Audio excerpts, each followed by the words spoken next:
नमस्ते दोस्तों, good morning. कैसे हैं आप लोग? सभी लोग अच्छे हैं और अपनी अच्छे से पढ़ाई कर रहे हैं। इसी उम्मीद में मैं आपका होस्ट और आपका दोस्त अभिषेक वर्मा बहुत बहुत आप लोगों का स्वागत करता हूं आपके अपने चैनल इजी मैथ्स विद नैरा सर पे।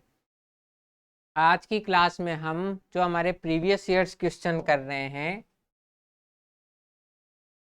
प्रीवियस ईयर्स क्वेश्चंस जो कर रहे हैं उसमें हम डीआई का टॉपिक डिस्कस करेंगे। इसमें अभी तक हमने simplification, quadratic equation, wrong number series और मिसिंग नंबर सीरीज जैसे क्वेश्चन करे और अब हम करेंगे डीआई। तो डीआई क्या है, डीआई के क्वेश्चन कैसे होंगे और कैसे हम उनको एक्सेल कर सकते हैं, कम समय में ज़्यादा मार्क्स स्कोर कर सकते हैं और कैसे हमारा जो है अच्छा स्कोर आएगा बिना गलतियों के, वो हम देखेंगे कि डीआई होता क्या है, डीआई में पूछता क्या है। तो ये जो डीआई होता है,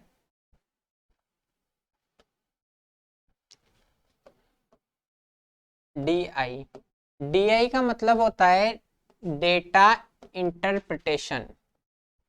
डेटा इंटरप्रिटेशन होता है डीआई का मतलब इसमें क्या होता है, हमको डेटा दिया हुआ होता है, चाहे वो पाई चार्ट के फॉर्म में हो, चाहे ग्राफ के फॉर्म में हो, या फिर ऐसे ही आपको कोई डायरेक्शंस के फॉर्म में डेटा दिया हुआ होता है। हमें उस डेटा से एनालाइज करके ये ज्ञात करना होता है कि इस डेटा से मतलब उस पूरे जो भी आपको ग्राफ वगैरह दिया हुआ है उससे ये एनालिसिस करना होता है कि इस डेटा से हमारे काम की चीज़ क्या है, और उसके अनुसार हमें ये निर्धारित करना पड़ता है कि हमें इसमें जो हमारे काम की चीज़ें वो उठाने और वो पॉइंट हमें डेटा से कलेक्ट करने और उसके बाद हमें ये क्वेश्चंस को सॉल्व करना है जो हमसे पूछा जाता है। तो आपके ये जो डीआई है ये एसएससी में भी पूछा जाता है, बैंकिंग में भी पूछा जाता है और शायद रेलवेज में भी पूछा जाता है। तो एसएससी और बैंकिंग में, एसएससी में थोड़ा सा इजी लेवल पे डीआई आता है, एक आपके प्री में डीआई आता है जो लगभग 4 सवाल उसमें होते हैं। और बैंकिंग में जो होता है, बैंकिंग में जो है डीआई जो है आपका, बैंकिंग में डीआई आपके थोड़ा सा मतलब एसएससी के कंपैरिजन में थोड़ा सा आपका मॉडरेट लेवल का आता है, मतलब थोड़ा सा अच्छे लेवल का आप इसको मान सकते हो। इसमें क्या होगा, एसएससी में तो आपको डेटा भी इतना ज़्यादा बहुत बड़े फॉर्म में नहीं होता, आपको एक छोटा सा ग्राफ वगैरह दे देता है और उससे 4 सवाल पूछता है जिसमें डेटा एनालिसिस की इतनी बहुत ज़्यादा ज़रूरत नहीं होती। पर बैंकिंग में क्या आपको एक बड़ा सारे डायरेक्शन के फॉर्म में देगा और उससे हमें डेटा उठाना है और उससे रिलेटेड क्वेश्चंस को सॉल्व करना है।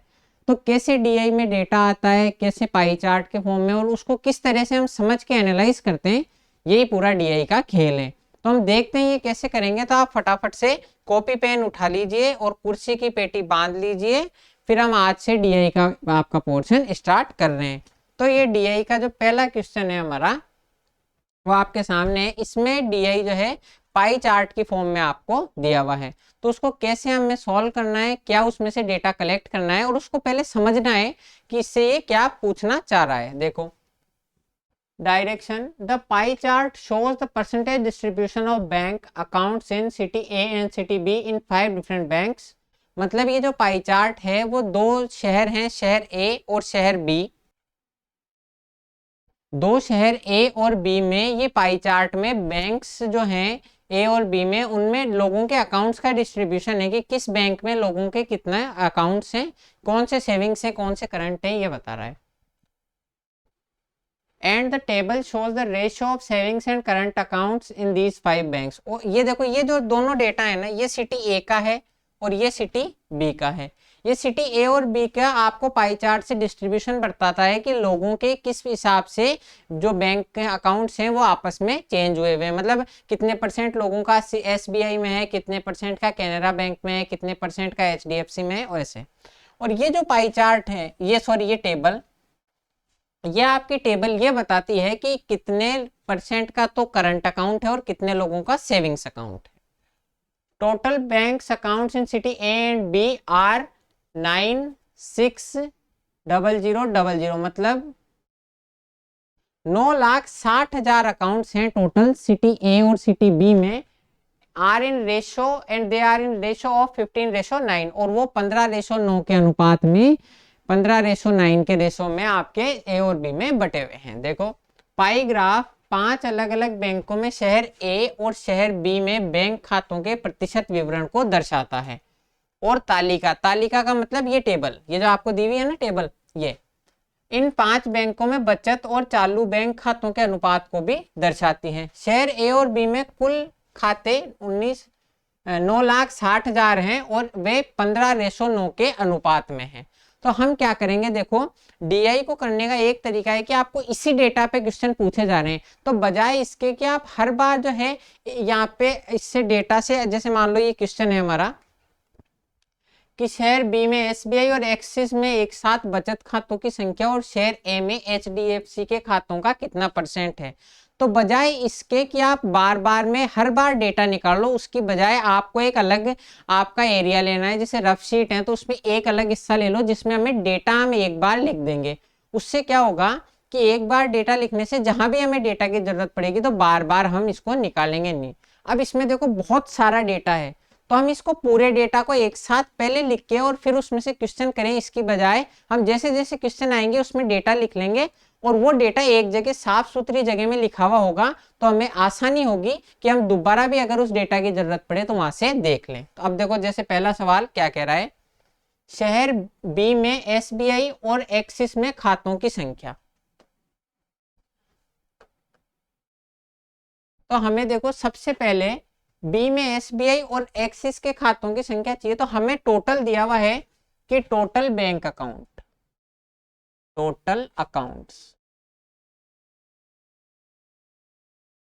ये है 9,60,000, 9,60,000 आपके टोटल अकाउंट्स हैं। और ए और बी में किस रेशो में बटे हुए हैं, देखो ए में है 15 अकाउंट्स तो बी में है 9 अकाउंट्स। इस रेशो में ए और बी में अकाउंट्स बटे हुए हैं। तो अब हमें 15 और 9 चॉइस यूनिट्स की वैल्यू डायरेक्ट दी हुई है कि ये टोटल 15 और 9 चॉइस यूनिट्स की वैल्यू 9,60,000 है। तो पहले तो हम ए और बी में अकाउंट्स ज्ञात कर लेंगे। अब देखो मैं एक के सिटी ए के टोटल अकाउंट्स निकाल रहा हूं, या तो आप बेसिक मेथड से करो 15/24 इंटू 9,60,000, लेकिन इतना हम बार बार बेसिक से करेंगे तो वहां इतना ज्यादा टाइम नहीं मिलेगा। आपको थोड़ी सी अपनी कैलकुलेशन को स्ट्रॉन्ग करनी है कि आपको पता है कि चॉइस की वैल्यू डायरेक्ट सवाल में दी हुई है 9,60,000, मतलब ये चॉइस से 4 गुना है और 4 जीरो पीछे है। तो डायरेक्ट 15 को 4 से गुना करो 60 और 4 जीरो पीछे लगा दो, 60 और 4 जीरो पीछे। तो ये आपका 6 लाख अकाउंट इसमें हो गए ए में। इसी तरह बी के टोटल अकाउंट्स निकालेंगे, या तो आप ऐसे देख लो कि 9,60,000 में से 6 लाख तो ए में है, तो 3,60,000 अकाउंट आपके बी में है। या फिर आप एक रेशो की वैल्यू 40,000 है तो आप 9 रेशो की वैल्यू डायरेक्ट 3,60,000 निकाल सकते हो। अब भाई ये कैलकुलेशन तो आपको स्ट्रॉन्ग करनी पड़ेगी तभी ये क्वेश्चन हो पाएंगे। अब आपको पता पड़ गया कि ए में टोटल 60,000 है।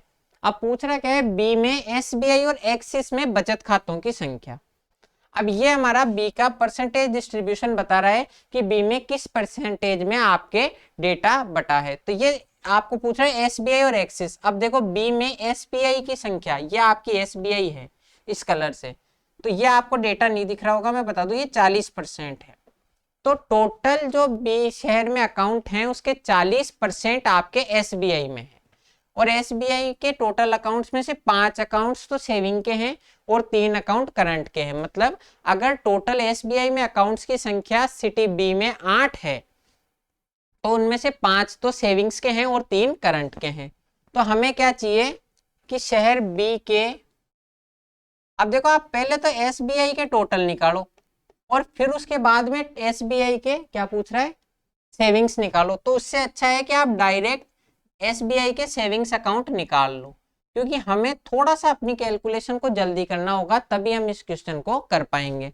तो बी के एसबीआई के सेविंग्स अकाउंट हो गए कि 3,60,000 का 40% जो है आपके सामने वो तो है एसबीआई में। तो 40% की फ्रैक्शन वैल्यू होती है 2/5। 40% से कैलकुलेशन करोगे तो भी वही बात पड़ेगी, लेकिन हमें कैलकुलेशन शॉर्ट करनी है। और इन टोटल एसबीआई में 3/8 है करंट और 5/8 है सेविंग। तो हमें सेविंग चाहिए तो डायरेक्ट 5/8 से गुना कर दो, बस ये 5 से 5 कट जाएगा, 2 से 4 बार कट जाएगा। तो टोटल आपका हो गया 90,000 अकाउंट आपके एसबीआई में है। टोटल आपके एसबीआई में अकाउंट जो है 90,000 हैं सेविंग्स। ये आपके एसबीआई में टोटल अकाउंट्स आगे। अब उसके बाद में बी के एक्सिस बैंक के भी बचत खाते चाहिए कि बी में एसबीआई और एक्सिस बैंक के बचत खाते। तो अब एक्सिस बैंक का कितना परसेंट है, ये आपका एक्सिस बैंक है 10%। ये आपका एक्सिस बैंक में है 10%। अब देखो, अब हम करेंगे बी के एक्सिस बैंक के बचत खातों की संख्या। अब ये टोटल 3,60,000 है। अब आपको मैं 10% निकालूं तो 10% का डायरेक्ट मतलब है कि 10 का भाग दे दो। 10% की फ्रैक्शन वैल्यू होती है 1/10, तो 10 का भाग दे दो डायरेक्ट। तो मैं इसमें ऑलरेडी एक जीरो यहाँ पर कम कर देता हूँ कि भाई ये 3,60,000 था तो हमने 10% डायरेक्ट निकाल दिया 36,000। अब इसमें बचत खाते कितने हैं, 7:5 के रेशो में है। 7:5 के रेशो में है। तो अगर टोटल खाते 12 हैं तो बचत खाते हैं 7, तो ये 7/।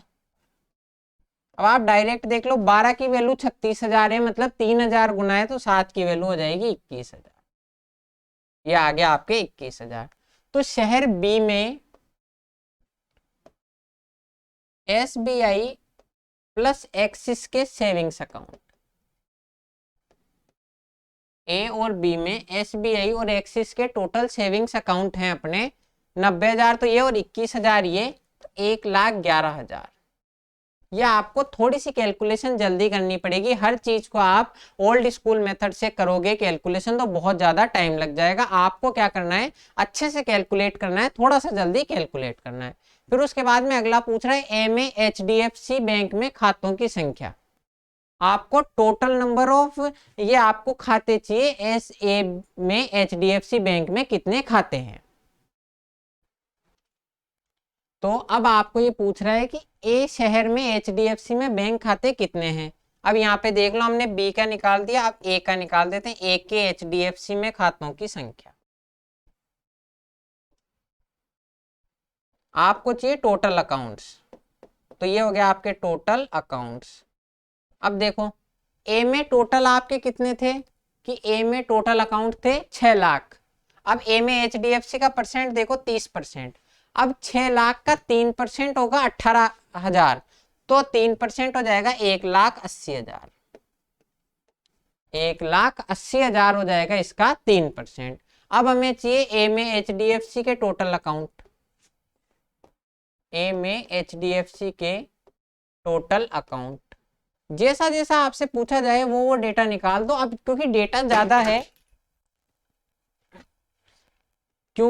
ज्यादा है, तो हम पहले एक बार पूरा निकालें फिर बार बार उठाएं तो उससे आपका टाइम लग सकता है। इसकी बजाय आपको ये करना है, ए के एचडीएफसी के टोटल अकाउंट है हमारे 1,80,000।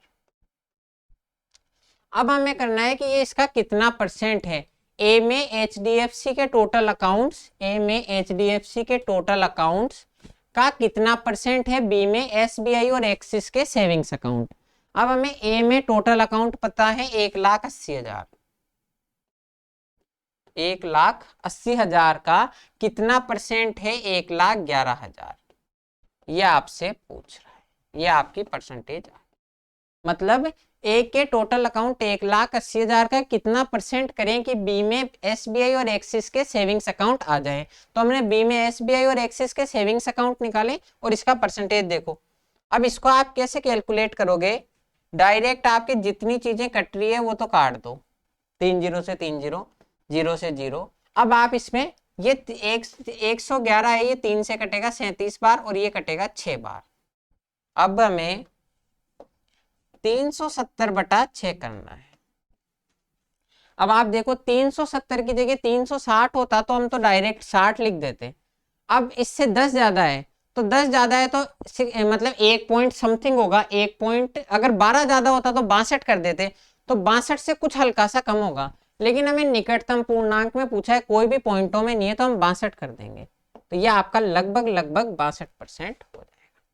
कैसे किया, 370 की जगह अगर 360 होता तो 60% हो जाता, और अगर 12 और एक्स्ट्रा होता तो 2% हो जाता। लेकिन हमें निकटतम पूर्णांक में पूछा है, सारे निकटतम पूर्णांक में ही है, तो लगभग 62 हो जाएगा। होगा ही 61 पॉइंट, लगभग 8 या 9 के बराबर होगा। तो 61.8 या 9 होगा, उसको हम 62% लिख देंगे। तो इस तरीके से इस क्वेश्चन को अपन करेंगे। अब ये कैसे हुआ एक बार वापस से समझो। देखो शेयर ए और बी में टोटल जो नंबर ऑफ अकाउंट्स हैं, सिटी ए और बी में टोटल नंबर ऑफ अकाउंट्स हैं आपके 9,60,000। अब ये ए 15:9 के अनुपात में है। अब ए में 15 है और बी में 9 है। टोटल 24 यूनिट की वैल्यू 9,60,000 है, तो 15 यूनिट की वैल्यू हो जाएगी 6 लाख, ये हमने कर दी, और 9 यूनिट की वैल्यू हो जाएगी 3,60,000 रुपए। सॉरी 3,60,000 रुपए की बात नहीं है, अकाउंट चल रहे हैं। फिर बी के एसबीआई के सेविंग्स अकाउंट चाहिए। अब बी में एसबीआई में अकाउंट्स हैं 40%, यानी कि 2/5 के रेशो में। तो ये तो हो गए 3,60,000 के 2/5 एसबीआई के टोटल अकाउंट्स। अब एसबीआई के सेविंग्स अकाउंट कितने हैं कि हर 5:3 में है, कि मतलब अगर टोटल एसबीआई में अकाउंट 8 हैं तो उनमें से 5 सेविंग है और 3 करंट अकाउंट है। तो टोटल अकाउंट अगर 8 है तो 5 सेविंग है, इसको 5 से गुणा कर दो। फिर हमने कैलकुलेशन करी, बी में एसबीआई में सेविंग्स अकाउंट आ गए 90,000। एक्सिस की इसी तरह निकाल लेंगे कि एक्सिस में 10% टोटल आपके खातों का है, तो 3,60,000 का 10% 36,000 तो आपके एक्सिस बैंक में अकाउंट हो गए बी में। और उनके भी सेविंग्स अकाउंट निकालने हैं, तो 7:5 के रेशो में है। मतलब अगर टोटल अकाउंट 12 है तो उनमें से 7 जो अकाउंट है आपके सेविंग्स है, तो 7/12 कर दिया 21,000 बस। अब ये टोटल ये आपके दोनों हो गए 90,000 और 21,000 आपके टोटल अकाउंट हो गए बी में एसबीआई और एक्सिस के सेविंग्स अकाउंट 1,11,000। उसके बाद ए के एचडीएफसी के टोटल अकाउंट हैं, देखो टोटल के 30% अकाउंट है, मतलब 6 लाख का 30% 1,10,000। अब 1,80,000 का कितना परसेंट 1,11,000 होगा, तो हमने कैलकुलेट करा और लगभग 62% आंसर। इस तरीके से करेंगे।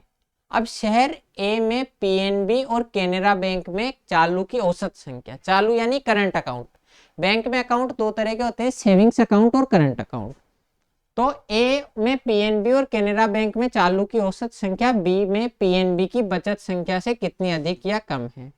अब यहां से देखो ए में कितने आपके अकाउंट्स जो हैं, क्वेश्चन क्या है, ए में पीएनबी और केनरा, तो यह आपका सिटी ए है, और सिटी ए में पीएनबी जो है ये आपके 10% अकाउंट है। इन 10% के आपको करंट अकाउंट निकालने हैं, तो अगर टोटल अकाउंट आपके 15 हैं तो 8:7 में है, मतलब टोटल अकाउंट अगर 15 हैं तो आपके 8 अकाउंट करंट हैं। तो अब देखो ए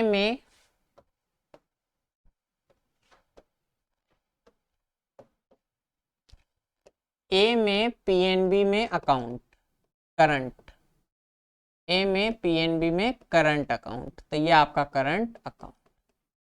टोटल 6 लाख आपके अकाउंट्स हैं, उसका 10% यानी कि 10% का मतलब 1/10, तो क्यों ना मैं यहाँ से ही 1 जीरो कम कर दूं, क्योंकि करनी तो 1 जीरो कम ही है। तो ये आपका हो गया 60,000 पीएनबी में टोटल अकाउंट है, और 7/15 का रेशो है करंट अकाउंट्स का, मतलब 8 अकाउंट सेविंग्स हैं और 7 अकाउंट करंट है।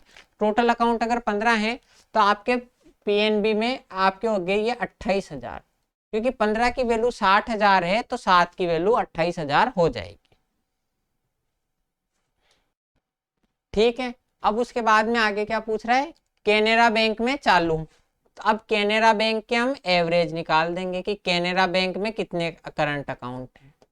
तो केनरा बैंक के करंट अकाउंट हो जाएंगे, देखो आपके इसमें केनरा बैंक ये है 15%, मतलब अगर टोटल अकाउंट 100 है, मतलब जो 6 लाख हैं उनका 15% आपका केनरा बैंक में है। और केनरा बैंक में 3:1 में सेविंग्स और करंट है, मतलब अगर टोटल अकाउंट 4 हैं तो एक आपके करंट अकाउंट हो जाएगा। अब देखो ये आपके 6 लाख के 15% यानी कि 3/20। अब ये 15% की 3/20 कैसे याद होगी, कि आपको पता है कि 5% की फ्रैक्शन वैल्यू 1/20 है, तो 3 से गुणा कर दो 3/20, और 1/4 ये आपके, ये तो आगे आपके केनरा बैंक के टोटल अकाउंट्स, और 1/4 आगे आपके केनरा बैंक के करंट अकाउंट्स। बस इसको सॉल्व कर दो। ये देखो 0 से कट गया 0, ये 2 और 4 8 से ये डायरेक्ट में काट रहा हूं 125 बार। 125 को आपको 18 से गुणा करना है। या इसको ऐसे काटने की बजाय थोड़ा सा और कर सकते हैं। देखो एक बार थोड़ी कैलकुलेशन इजी हो जाएगी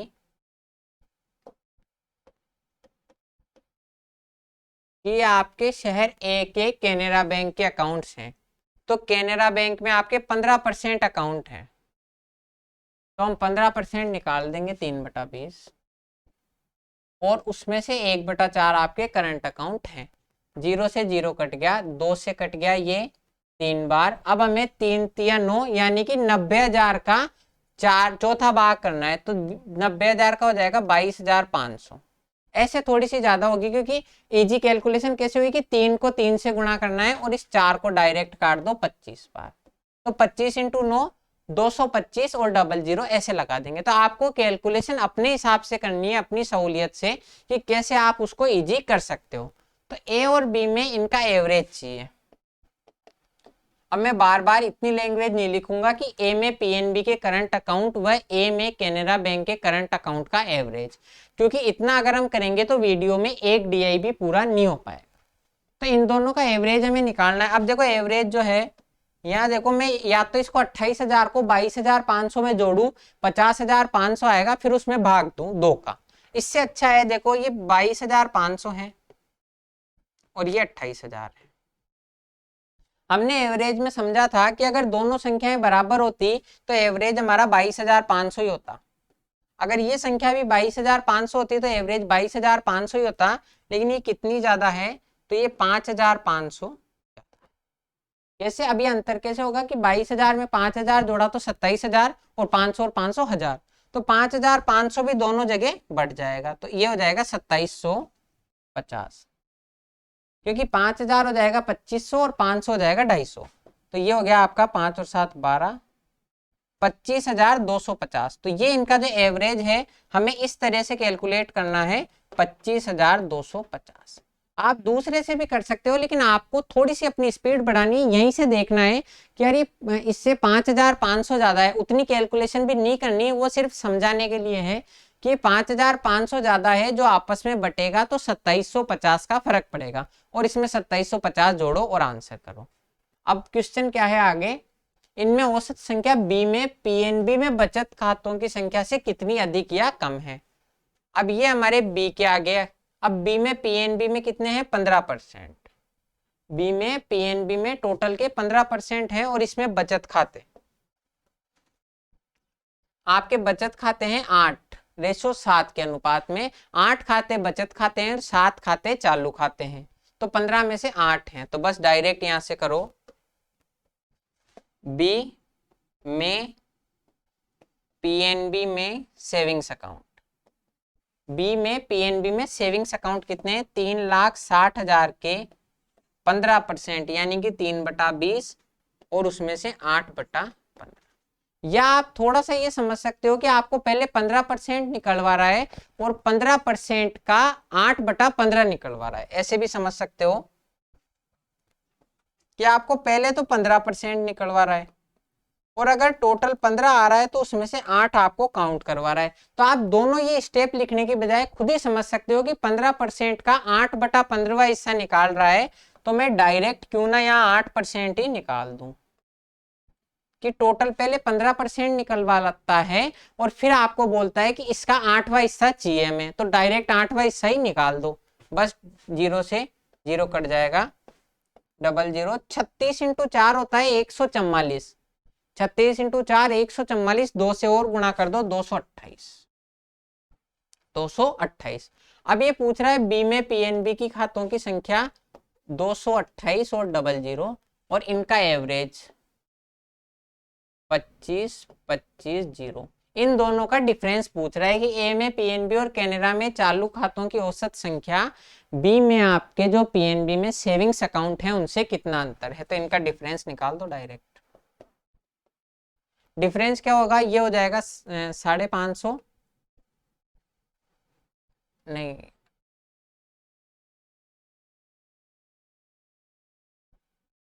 हाँ ये हो जाएगा 550, 550 इसमें जुड़ते ही हो जाएगा 25,800, तो 3,000 का डिफरेंस रह गया।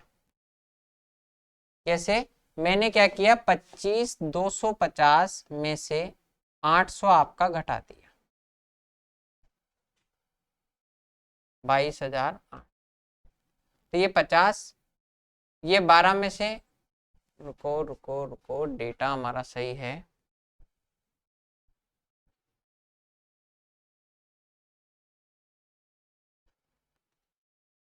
तो हमें क्या करना है, ये यहाँ पर मैंने गलती कर दी। देखो मैंने ये क्वेश्चन पहले करा हुआ था तो गलती ध्यान पड़ जाएगी। तो ऐसे ही आप भी जब प्रैक्टिस ज्यादा करोगे तो ध्यान पड़ जाएगा। 36 इंटू 8 करना है तो 36 इंटू 4 144 होगा, और 144 का 2 गुना 288 होता है। 144 इंटू 2 288 होता है। पिछली बार हमने 228 लिख दिया। तो अब यहाँ पे हम इसको करेक्शन कर लेंगे। ये 28,800 है और इसमें 25,250 में से इसको घटाना है। अब देखो यहाँ से बिल्कुल आपको इजीली समझ में आएगा कि अगर ये 250 है तो अगर मैं इसमें 550 और जोड़ दूं तो 800 हो जाएगा। तो 25,800 हो जाएगा और 3,000 का डिफरेंस, तो 3,550 ये आंसर। इस तरीके से इस क्वेश्चन को करना है। हमने शहर ए में पीएनबी के करंट अकाउंट निकाले, शहर बी में कैनरा के करंट अकाउंट निकाले, दोनों का एवरेज कर दिया, और शहर बी में पीएनबी के सेविंग्स अकाउंट निकाल लिए, और इन दोनों का डिफरेंस निकाला जो हमसे पूछा था। ये आपका आंसर हो गया। फिर उसके बाद में पूछ रहा है find difference of numbers of saving account in HDFC and Canara bank in city B and number of savings accounts in PNB and Canara bank in city A. अब ये पूछ रहा है कि शहर आपको बी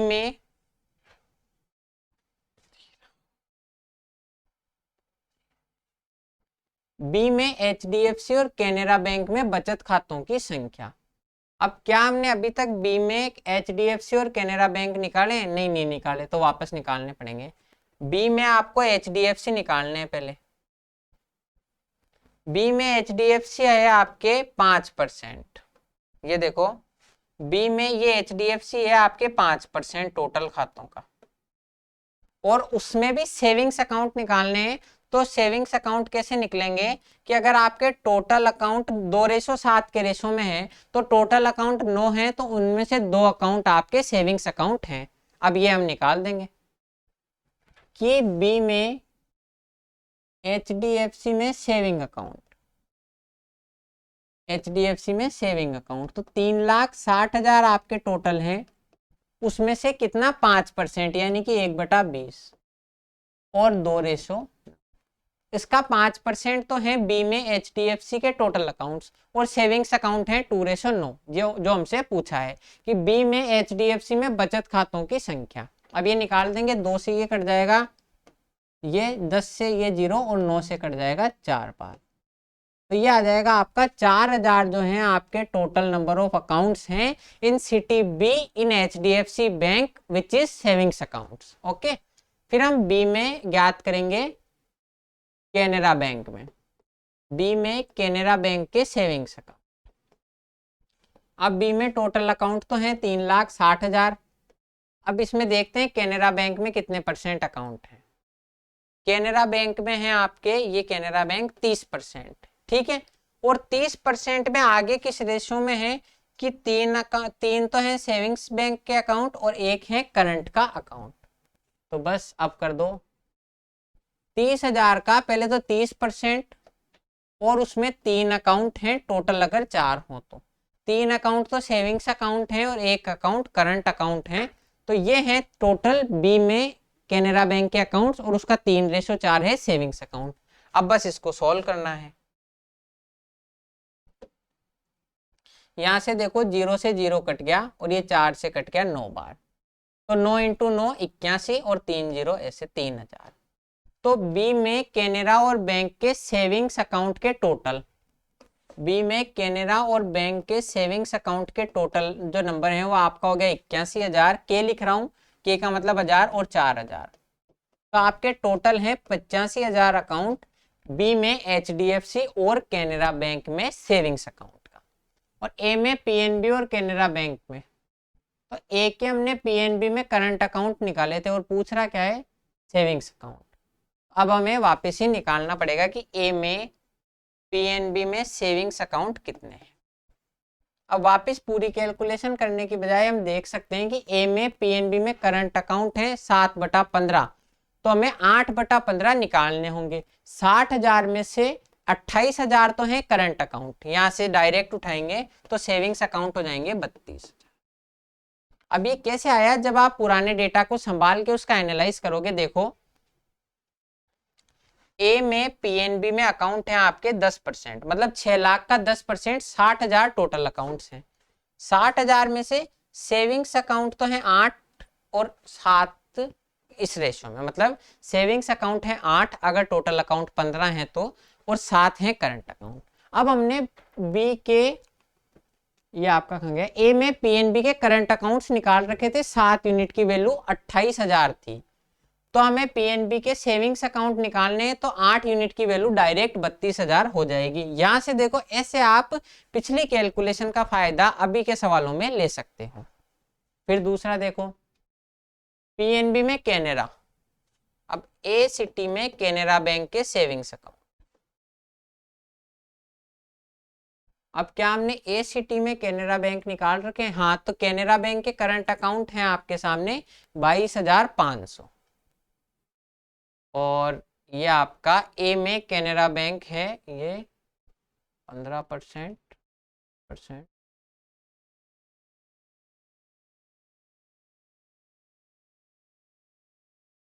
तो सिटी ए में आपके कैनेरा बैंक में करंट अकाउंट तो है 1 और 3 रेशो है, मतलब अगर एक आपका बैंक अकाउंट अगर करंट अकाउंट है तो 3 अकाउंट हो जाएंगे सेविंग्स अकाउंट शहर ए में कैनेरा बैंक में।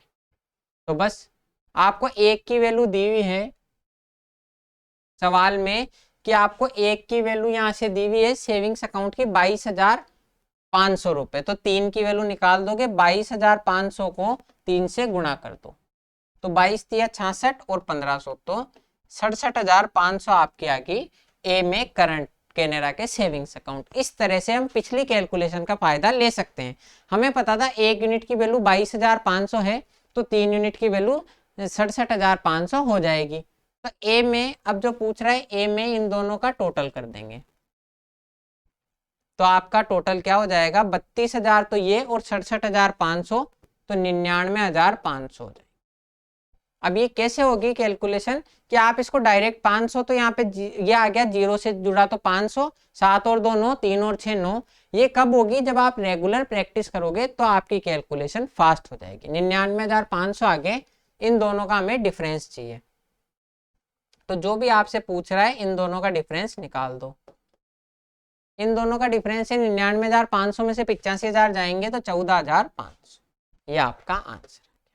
तो हमने ए के टोटल निकाले, ए में एचडीएफसी और कैनेरा बैंक में सेविंग्स अकाउंट, फिर हमने निकाला ए में पीएनबी और कैनेरा बैंक में सेविंग्स अकाउंट, और इन दोनों का डिफरेंस निकाल दिया 14,500। यही आपका तरीका था। अब ये 4 और 5 दो क्वेश्चन बचे, तो फटाफट से ये करते हैं और ये डीआई खत्म करते हैं, ताकि हम एक वीडियो में कम से कम एक डीआई खत्म कर सके। सिटी बी में एसबीआई और एक्सिस में चालू खाते। अब देखो सिटी बी में एसबीआई और एक्सिस का कुछ निकाला है क्या हमने? बी में एसबीआई और एक्सिस के सेविंग्स अकाउंट निकाल रखे हैं, तो करंट अकाउंट भी निकाल देंगे। देखो बी में एसबीआई के सेविंग्स अकाउंट है 90,000, बी में एसबीआई के सेविंग्स अकाउंट है 90,000, इनका रेशो देखो,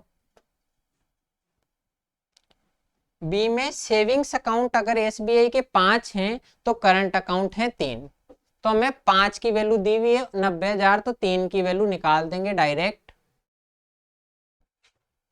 इसको एक बार यहां कर लो कि बी में एसबीआई के करंट अकाउंट 5 की वैल्यू हमारे सवाल में 90,000 थी, 5 यूनिट की वैल्यू थी 90,000, तो 3 यूनिट की वैल्यू क्या हो जाएगी, 5 की वैल्यू 90,000 है तो 1 यूनिट की वैल्यू 18,000 और 3 यूनिट की वैल्यू सीधी 54,000, तो हम यहाँ से एसबीआई के करंट अकाउंट 54,000 लिखते हैं।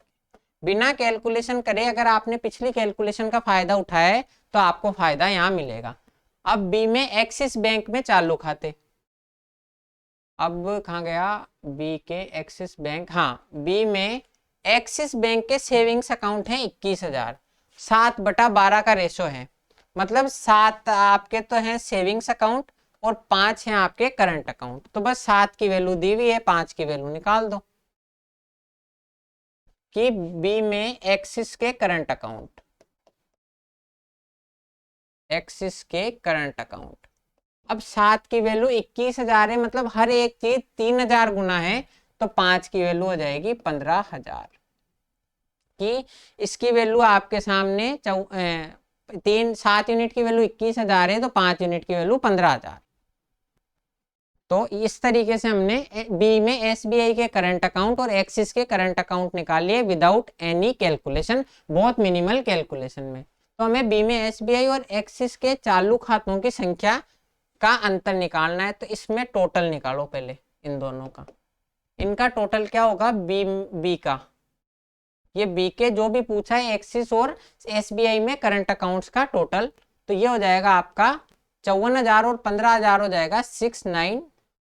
54 और 15 होता है 69, यानी कि 69। 54 एंड 15 इज 69,000। फिर ए में एसबीआई और एचडीएफसी में चालू खाते। अब बी में एसबीआई और ए में एचडीएफसी और एसबीआई। अब देखते हैं ए में एचडीएफसी और एसबीआई निकाला हुआ है क्या कहीं। पीएनबी, कैनरा, एचडीएफसी नहीं। तो हमने अभी तक बी में एचडीएफसी और एसबीआई नहीं निकाला, तो अब वो हम यहाँ से ज्ञात कर लेंगे। तो ए सिटी में आपके टोटल अकाउंट्स जो हैं उसका 20% एसबीआई में है, और एसबीआई के 20% में 5:3 में आपका सेविंग्स और करंट चल रहे हैं। अब देखो आपका सिटी ए में एसबीआई में कौन से अकाउंट निकालने हैं, करंट अकाउंट। तो 6 लाख का 20% यानी कि 1,20,000 तो टोटल अकाउंट आगे, 1,20,000 टोटल अकाउंट आगे, और 3:8 के रेशो में ये आएगा। अब ये 3:8 कैसे आएगा, देखो कि इसमें आपके 5 अकाउंट तो सेविंग अकाउंट है और 3 अकाउंट करंट अकाउंट है। तो टोटल 8 अकाउंट्स में से 3 अकाउंट करंट अकाउंट है। तो 1,20,000 आगे, क्योंकि 20% है 6 लाख का, तो 20% आगे ए के एसबीआई के टोटल अकाउंट, जिसमें से 3 हैं आपके करंट अकाउंट 8 में से। इसको 8 से काटेंगे तो 15,000 इंटू 3 45,000 आ गया। कैसे 8 से काट लेना, 1,20,000 को तो 15,000 आएंगे, इंटू 3 45,000। फिर ए के आपको एचडीएफसी के आपको चाहिए करंट अकाउंट्स। तो हमने ए के एचडीएफसी के टोटल अकाउंट्स निकाले थे। ए में एचडीएफसी के टोटल अकाउंट थे 1,80,000, उसका फायदा लेंगे। और उसमें से क्या रेशो है सेविंग्स और करंट का, तो 7:9 आपका रेशो है। कि टोटल अगर 9 अकाउंट हैं तो 2 अकाउंट सेविंग्स अकाउंट है और 7 अकाउंट करंट अकाउंट हैं। तो देखो ये आपके 1,80,000 में आपको जो करंट अकाउंट हैं वो है 7:9। अब 9 की वैल्यू 18,000 है या 1,80,000 है, तो 7 की वैल्यू हो जाएगी 1,40,000। ये आपके आगे। तो अब हमें इनका टोटल निकालना है। जो ए में दोनों पूछे हैं कि एसबीआई और एचडीएफसी में करंट अकाउंट्स का टोटल 1,45,000 तो ये हैं, और 1,40,000 तो ये हैं, और 45,000 वो, तो टोटल 1,85,000 हो गए। अब देखो बार बार इतना बोलना कि ए में एसबीआई में टोटल करंट अकाउंट्स, ए में एचडीएफसी में करंट अकाउंट्स, तो ये आप थोड़ा सा समझ जाओ। ये हमने यहाँ डिस्कस कर लिया कि कौन सी चीज क्या है, तो आप समझ जाओ कि ए में एचडीएफसी के करंट अकाउंट 1,40,000 है और एसबीआई के करंट अकाउंट 45,000 है। अब हमें चाहिए सिटी ए में एसबीआई और एचडीएफसी में एक साथ चालू खातों से कितने प्रतिशत कम या अधिक है। तो ये कम या अधिक की परसेंटेज हम निकाल देंगे। तो आप पहले तो ये देखो अधिक कितना है, ये 69,000 से 1,85,000 जो है, ये लगभग 6,000, तो ये 75, 1,16,000 अधिक है। 1 लाख जोड़ेंगे तो 1,69,000 आएगा, और 16,000 जोड़ते ही 1,85,000 आ जाएगा। तो हमें परसेंटेज डिफरेंस चाहिए।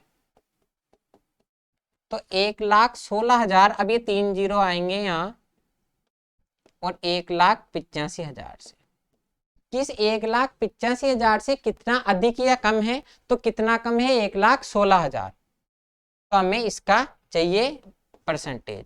1,85,000 से 1,16,000 कम है तो 100 से कितना होगा, 3 जीरो से कटेगी 3 जीरो, और इसको आगे सोल्व कर लेंगे। अब आप देखो 1,85,000 को आगे सोल्व करोगे तो ये हो जाएगा लगभग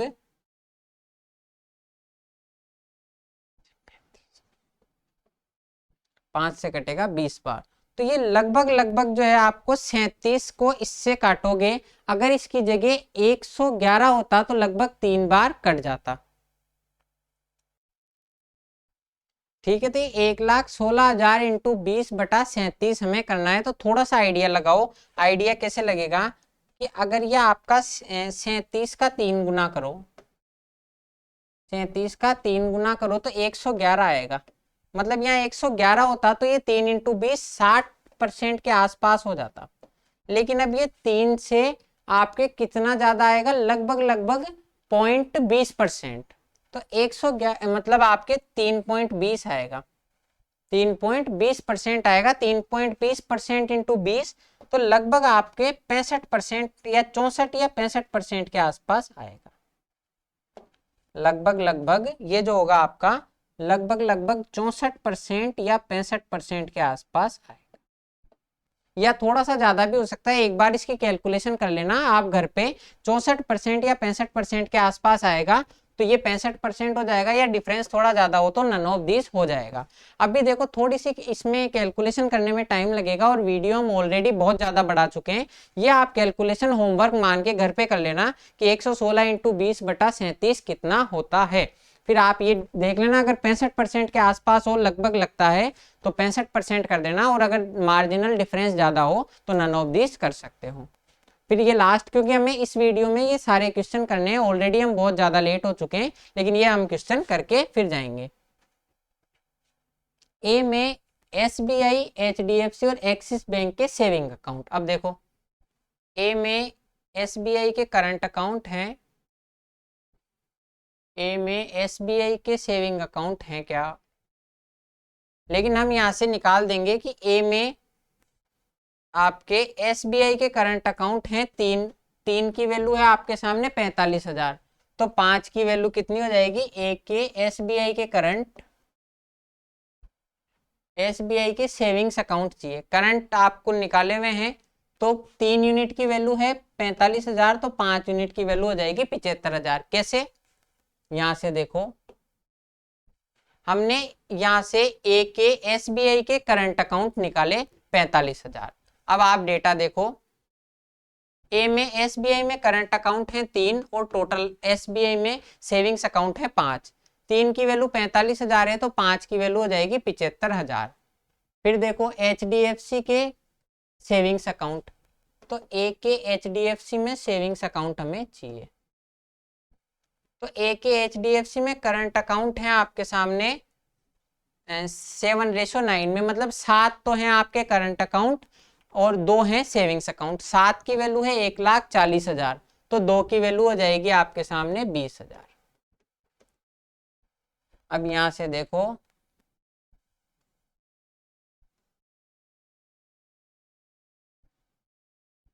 इस स्लाइड पे देखो कि ए में HDFC में 2 तो सेविंग अकाउंट हैं और 7 करंट अकाउंट हैं।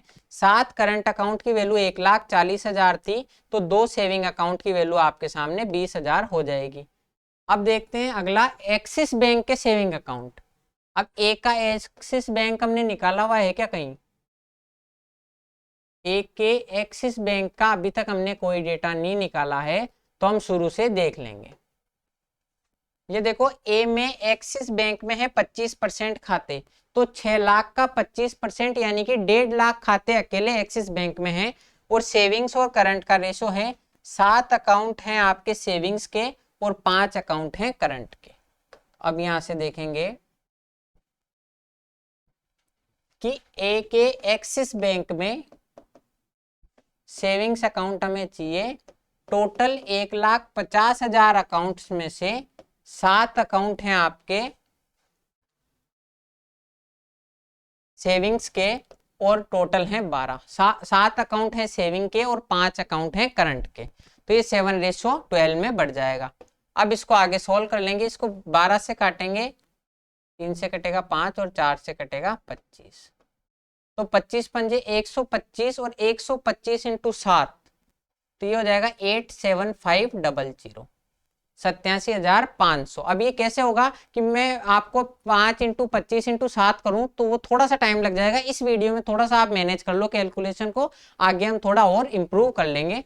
तो ये ए में HDFC, SBI और एक्सिस के टोटल हमें अकाउंट्स चाहिए, तो टोटल अकाउंट्स इनके निकाल देंगे जो भी पूछ रहा है आपके ए के टोटल। टोटल क्या होगा, 75,000 और 20,000 95,000 और 87,500। अगर 1 लाख जोड़ते तो 1,87,500 आते, लेकिन अब हमने 5,000 कम जोड़े हैं तो 5,000 कम आ जाएंगे, 1,82,500 आ जाए। ठीक है, DI आपका थोड़ा सा बड़ा हो जाता है सेशन, क्योंकि हर कैलकुलेशन करनी पड़ती है। उसके बाद में बी में देखते हैं। बी में PNB और करंट, PNB और HDFC में करंट। अब बी में हमने क्या PNB का कुछ डेटा निकाला है, बी में HDFC के, बी में हमें HDFC का चाहिए। HDFC में सेविंग्स अकाउंट हमने निकाले 2:9 में, 2 की वैल्यू थी 4,000। अब देखो बी में आपके HDFC में 2:9 थी, 2 की वैल्यू थी आपके सामने कितनी, 4,000। तो हमें किसकी वैल्यू चाहिए, करंट अकाउंट की 7 की वैल्यू। इस 7 की वैल्यू चाहिए, तो 2 की वैल्यू 4,000 थी, तो आपके सामने बी के HDFC में करंट की वैल्यू निकाल देंगे। HDFC में करंट अकाउंट्स की वैल्यू हो जाएगी, बी के HDFC के करंट अकाउंट्स की वैल्यू हो जाएगी, 2 की वैल्यू 7,000 थी तो 4 की वैल्यू 7 की वैल्यू 14,000। फिर बी के PNB के करंट अकाउंट्स चाहिए, तो कहीं हमने बी के PNB के करंट अकाउंट्स निकाले हैं क्या, बी के PNB के हाँ, बी के PNB के सेविंग्स अकाउंट हैं आपके 8। तो बी में PNB में सेविंग्स और करंट का रेशो क्या है, बी में PNB में 8 तो हैं आपके सेविंग्स अकाउंट और 7 हैं करंट अकाउंट। हमें 8 की वैल्यू पता है, इस सवाल में 8 की वैल्यू है सेविंग्स अकाउंट की ये, तो 7 की वैल्यू डायरेक्ट निकाल देंगे। तो ये आपका हो जाएगा बी में PNB के करंट अकाउंट्स, PNB के करंट अकाउंट हो जाएंगे 28,800। अगर 8 की वैल्यू है तो 7 की वैल्यू क्या हो जाएगी, 8 से काटेंगे 36 बार, 36 इंटू 7 हो जाएगा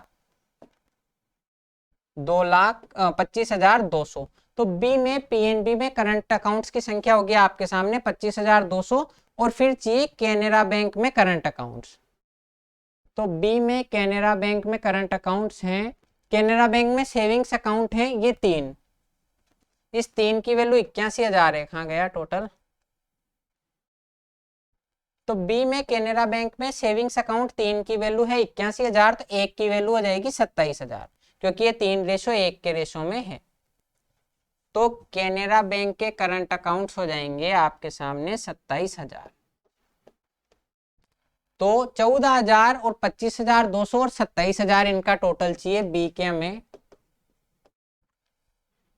27,000 और 14,000 हो जाएंगे 41,000 और 25,200 66,200, 66,200। अब ये इससे कितना परसेंट ज्यादा है या कम है, इनका डिफरेंस निकालना है। इनका डिफरेंस निकाल देंगे, 500 में से 200 गए तो 300, 12 में से गए 6 और ये 13, तो आपके आ जाएंगे 13,000, 1,36,300 इनका डिफरेंस आ जाएगा। तो ये आज के हमारे सवाल देखो, लगभग डेली से डबल हमारी क्लास आज की हो गई है। तो कैसे हमने ये किया देखो, बी के HDFC के करंट अकाउंट चाहिए थे हमें, बी के HDFC के सेविंग्स अकाउंट 2 यूनिट की वैल्यू पता थी 4,000, 7 यूनिट की वैल्यू हो जाएगी 14,000। इसी तरह PNB के सेविंग्स अकाउंट थे 8 यूनिट की वैल्यू 28,800, 7 यूनिट की वैल्यू हो जाएगी 25,200। केनरा बैंक में करंट अकाउंट थे, सेविंग्स अकाउंट थे 3 यूनिट की वैल्यू 81,000, 1 यूनिट की वैल्यू हो जाएगी 27,000। तीनों को जोड़ो 66 एंड 200, 66,200, 66,200। हमें ए के SBI HDFC और एक्सिस बैंक के सेविंग्स अकाउंट और बी में HDFC PNB और कैनरा बैंक के करंट अकाउंट्स का डिफरेंस चाहिए था। इन दोनों का डिफरेंस कर लो 1,36,300, यह आपका आंसर हो जाएगा। तो आज की वीडियो में हमने देखा कि कैसे हम ये आपका DI को सॉल्व करते हैं। तो ये थोड़ी सी वीडियो आपकी लंबी हो गई है, अगर कहीं मैंने थोड़ी सी जल्दी कर दिया तो आप एक बार वीडियो को रिवाइंड करके देख लीजिएगा, क्योंकि थोड़ा सा टाइम आज आपके ज़्यादा हो गया। तो इसी तरीके से हमें दूसरी वीडियो भी देखनी है, आगे भी देखनी है। जैसे जैसे हम समझेंगे टाइम लगना कम हो जाएगा। तो अगर ये आपको समझ में आ रहा है अच्छे से तो वीडियो को एक बार लाइक कर दीजिए और चैनल को सब्सक्राइब कर दीजिए। आज की वीडियो में इतना ही। अब मैं मिलूंगा आपसे अगली वीडियो में, तब तक के लिए थैंक यू, जय हिंद।